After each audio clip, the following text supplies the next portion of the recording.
जय झूलेलाल। आज के कार्यक्रम के बारे में थोड़ा सा पहले बताएं। आज 27वां दिन कंप्लीट हुआ है चालीहा का, तो क्या कुछ खास रहा है और आगे क्या कुछ होने वाला है? आज हमारे अध्यक्ष जी श्री नागरानी जी इसके बारे में बोलेंगे। आज 27वां दिन है।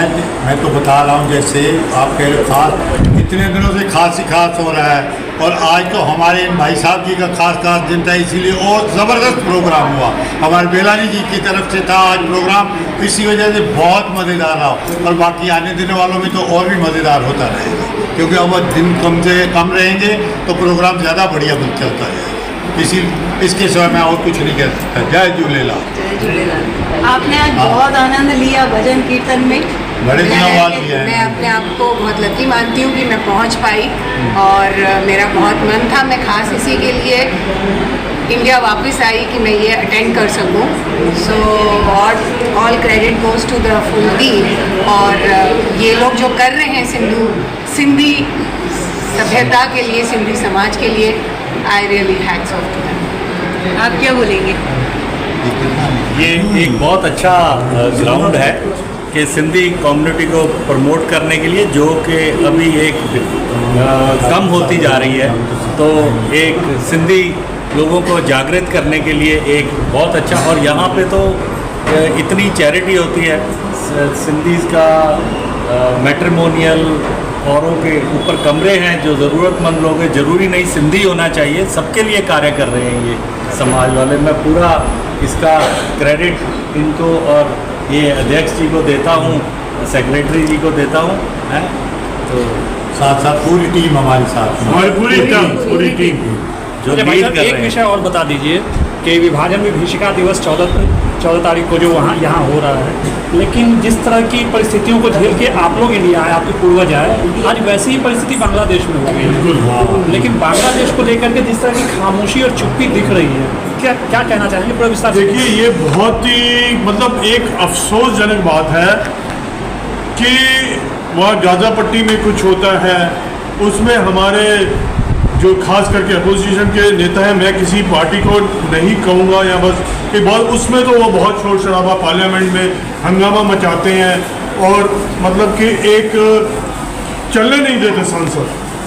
पर अब ये बांग्लादेश में हो रहा है, जो हमारे हिंदू वहाँ पे जिनको आज सरेआम काटा पीटा जा रहा है, औरतों के साथ बलात्कार हो रहा है, मतलब बहुत ही अफसोसजनक बात है, उसके लिए कोई आवाज़ नहीं उठा रहा है। और उसके लिए मेरी सबसे एक हाथ जोड़ के विनती है कि आप इसको राजनीतिक मत बनाइए।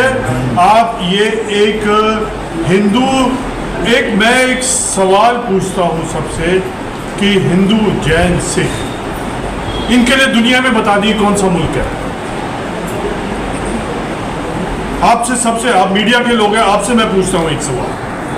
आपने मेरे से सवाल पूछा, मैं आपसे पूछता हूँ, हिंदू, सिख, जैन के लिए दुनिया में एक देश बता दिए, हिंदुस्तान को छोड़ के कोई और है? कोई नहीं है। मुसलमान के लिए है, क्रिश्चियंस के लिए है, बौद्ध के लिए है, पर हिंदू, सिख और जैन के लिए सिर्फ हिंदुस्तान है। पर नहीं, पर जैसे बांग्लादेश में है, हमारे जो हिंदू भाई बहन हैं वहाँ पे, उनको वहाँ पे क्यों नहीं अधिकार मिलना चाहिए? क्यों नहीं? उनका हक है, वो वहाँ पे पैदा हुए हैं, वहाँ पे उन्होंने। और आज देखिए, आज बांग्लादेश की इकॉनमी कहाँ से कहाँ पहुँची हुई थी, उसमें हमारे हिंदू भाई बहनों का बहुत आया है। और मैं आपको गारंटी के साथ कह सकता हूँ, अगर ये चीज़ नहीं रुकी तो बांग्लादेश ख़त्म है। बांग्लादेश ख़त्म है। जो आज किसी ज़माने में हिंदुस्तान के 1 रुपये के बराबर 60 पैसे का वैल्यू, आज बराबर में पहुंच चुका है हिंदुस्तान के रुपए, और वो डाउन जाएगा। उसकी पाकिस्तान से जाके बुरी हालत हो जाएगी अगर ये चीज़ यहाँ पे वो नहीं रुकी। 75 साल पहले आप लोग की सिंध राज्य हुआ करता था, लेकिन क्या कि बंटवारे के समय वो आपके पास में, हमारे पास में नहीं रहा, आप लोग उसे छोड़कर आना पड़ा। क्या उसका कोई दुख रहा है? बिल्कुल दुख है। दुख तो है, दुख कैसे नहीं होगा। किसी का भी घर छूट और जाए तो हमने फर्क तो पड़ता ही है। अपने मम्मी पापा से सुना है, सारी बातें सुनी है, तो वो दुख तो है ही ना कि हम अपना सब कुछ छोड़ के आए हैं। पर हमें गर्व इस बात पे है कि सिंधियों ने कभी कोई माइनॉरिटी के लिए कभी बात नहीं करी। वो सभी सिंधी, अगर आप देखेंगे कि कितने हार्ड वर्किंग हैं, और उन्होंने अपने पैरों पे खड़े होकर लोगों को और दुनिया को काम दिया है, उन्होंने एम्प्लॉयमेंट क्रिएट करी है, and because they are very hard working and genuine people. आज की डेट में मैक्सिमम टैक्स पेइंग कम्युनिटी, सबसे कम नंबर्स की कम्युनिटी है और सबसे ज़्यादा टैक्स पेइंग कम्युनिटी है। और सिंधी कम्युनिटी कभी नहीं कोई डिफरेंस करती किसी और के लिए, और सबका ही विकास कर रही है और करती है और करते रहेंगे। अब हमारे डॉक्टर साहब से अब कुछ विचार पूछे। नहीं क्या अगली पीढ़ी के लिए अपनी विरासत देने के लिए आप प्रांतों में, सिंध प्रांत तो नहीं है लेकिन उस जैसा कुछ चाहते हैं तो? देखिए, हम सिंध प्रांत तो चाहते हैं, पर जब तक हमें सिंध नहीं मिलता है तब तक हम एटलीस्ट चाहते हैं। अब जैसे विस्ता प्रोजेक्ट हो गया है और दिल्ली में बहुत सी बिल्डिंगें खाली हुई हैं क्योंकि बहुत से गवर्नमेंट ऑफिस वहाँ शिफ्ट हो जाएंगे, तो हमें एक वहाँ पे बिल्डिंग मिल जाए और उसको हम सिंधी अपने दम पे डेवलप कर देंगे।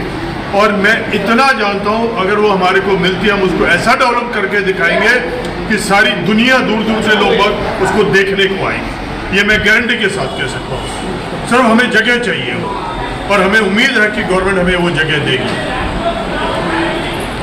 और कुछ कहना चाहेंगे? बाकी डॉक्टर साहब से मैं सिर्फ जय झूलेलाल बोलूंगी। आयो लाल सभई चओ झूलेलाल। मैं